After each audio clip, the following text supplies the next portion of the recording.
Alrighty, good morning legends. Now we have a little episode here which I have done before, but it's been literally probably like 4 or 5 years, and that is preparing for a trip. So we're about to take our latest project up north. Now we're still finishing a few things off on this one, but we're going to get into trip preparation as well. So we've got about 2 more days. We leave on the weekend. It is currently Thursday.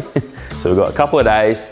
I'm going to run through what you should do to your car to get it ready for a trip. This is about a 10-day trip, all right? So a little bit of forward driving, a lot of kilometers, and obviously we're going to be camping and stuff along the way. So let's run through some of the stuff you want to check out. Alrighty, excuse the messy workbench, there's a bit going on today, but we're going to start with the obvious thing, and that is just servicing, all right? So no matter what motor you've got, what car you've got, you want to make sure your fluids are up to date. So check your service history, or what I'm going to do is just run through the fluids anyway. So obviously we're going to change engine oil, filters as well, your oil filter, fuel filter. Now this is a fairly new build, and the last service it had in the car it was in, it already done the filters, so I'm not going to worry about that. We'll just check fluid, replace the oil, check your trans fluid as well.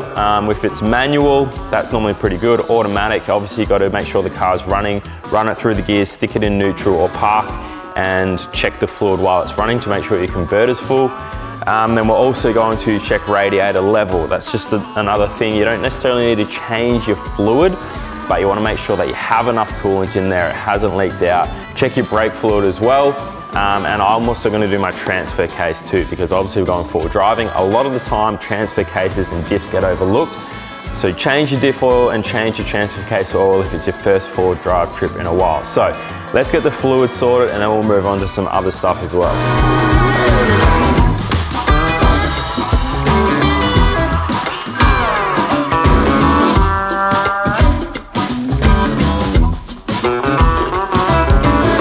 Now guys, I couldn't be bothered running to the shop to grab all this stuff, so I just jumped on eBay and it all came delivered to my door.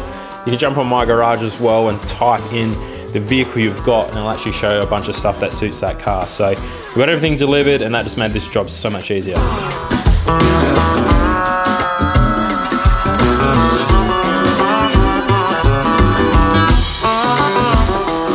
I just want to quickly talk about automatic transmission fluid, because back in the day a lot of 4-wheels were manual, but now more and more are being automatic. So with the manual, pretty simple, you've got your fuel plug, just fill it up to that, job done. But with an automatic, the fluid pumps around the gearbox and needs to fill the torque converter before you can check the level. So what you got to do, start the car, put it in reverse for a few seconds, neutral, drive, or even go for a drive. But when you come back, don't turn the car off, put the car back in park, and then check your dipstick. So you need the car running to be able to check the fluid, so make sure the converter is filled up. Now we've actually added a transmission cooler on this as well, so we want to make sure the fluid pumps through the cooler, fills all of that circuit before we do the fluids. You might need to do it a couple of times, check your level, take it for a drive, come back, do it again, but you definitely want to make sure you do that. Some cars may have a fill plug as well, so you just check your manual. It's different for every vehicle, but with this one, we're going to make sure it's running when we check the oil.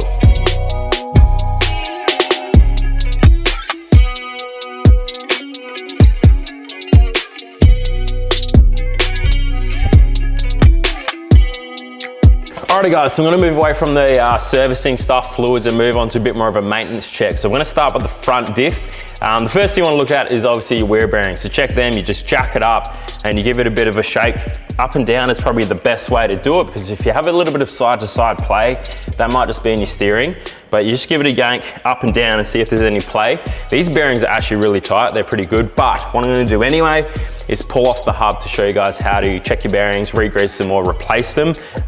So just assume that this one was bad, and we'll get this thing ripped apart and see how we're looking.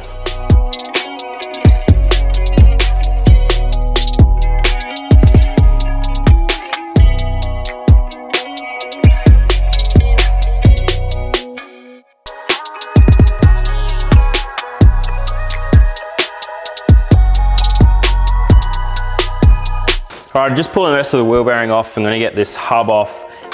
One thing I thought I might mention, sometimes you need special tools. I know there's a few different models of cars, especially with solid axle, that you need a different type of tool or spline to actually undo the nut.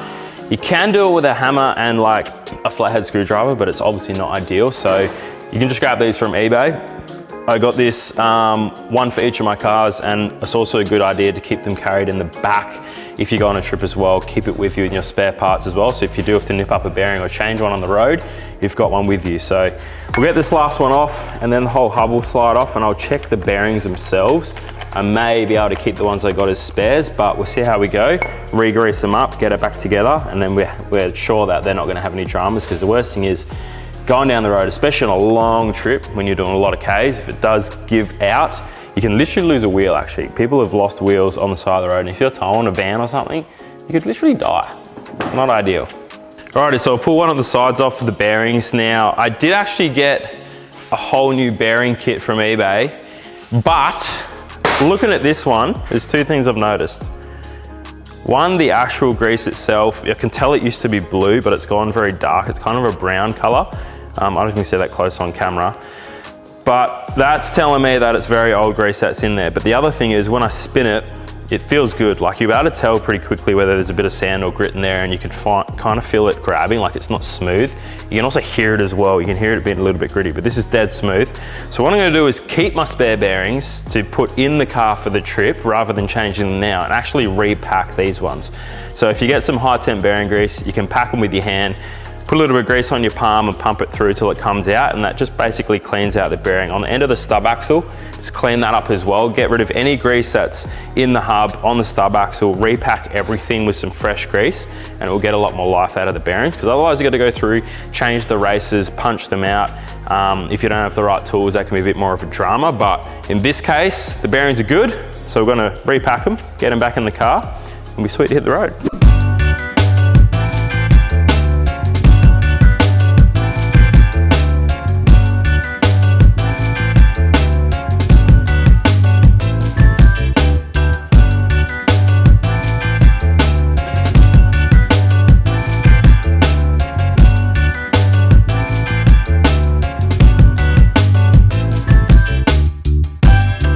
Alright, the air compressor's going on in the background, but that's fine.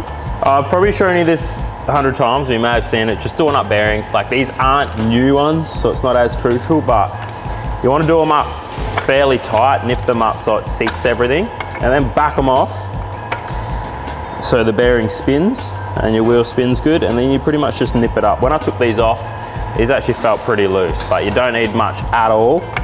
Give them a quick nip, and then there's like a locating locking ring, and then also another nut which goes up tighter on top so it won't come loose. But you don't want to over tighten your bearings because they'll get hot, seize up and explode. So just a nice little nip up so it feels good. While this was off, I also checked my brake pads. There's plenty of meat left on the pads, so when you go around and check all your bearings, check your brake pads as well. You should be able to sort of just look in without having to take the actual caliper off, but obviously brakes are a big one, replace them if needed, and you should be all sweet. Then we'll move on to drive shaft, steering, joints, grease, all that good stuff.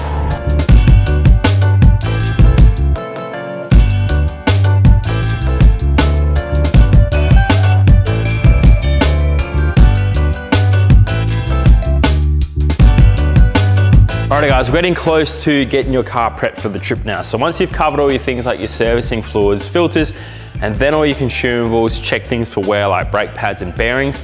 The last thing you want to do on the car is to just check anything else that moves, your nipples that you want to grease up, your uni joints on your drive shafts, and make sure all your steering ends have the boots on them. And if you have an IFS, make sure that the boots on the CV shafts are all good, because if you get any mud or water into that, it's going to cause a drama. So run around and sort all that stuff out, and then I want to talk to you about what spare parts to take with you when you're doing a little trip like this. Righto, spare parts. So I've got my spare parts drawer here in the back, and there's a few things that you want to take.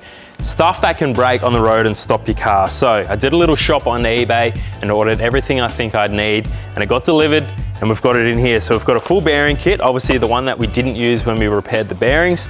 We want to keep them with us. I've got some unis as well, and also some studs. So wheel studs are a big one. They can break, snap, even your wheel can fall off, but it's a good idea to even change them before you go on your trip. On eBay, I also found this little nut and bolt kit, which was super handy because it's got two sides to it and a ton of different sizes of nuts and bolts. They're always handy if you have things that rattle loose, come apart, you can sort them out on the trip. Obviously got our special bearing tools with us. They're car specific, we'll need them. Bunch of cable ties, bits and pieces. We obviously keep fluids with us as well, so some trans fluid, diff oil, brake fluid. With this car, it's automatic. Actually, both cars are automatic, so I'll keep a starter motor with me. That's one thing that can stop us. If you're on a big trip, very remote, and your starter motor fails, you won't be able to jump start an automatic. Push start, I mean. And I also keep an alternator with me as well. So that's another thing that can cause a drama, especially camping. If you're running a fridge and accessories and your battery goes flat, you need an alternator to keep that stuff all charged. So a few miscellaneous things, obviously a bunch of tools, some wires and connectors, all that good stuff. So hopefully this gives you a bit of an oversight of how to prepare for your car and then what stuff to take with you when you do a trip like this. And you shouldn't have any dramas. We're going on a 10-day trip, so stay tuned on YouTube as well for those episodes coming up, and we should be back with no dramas at all. See you there.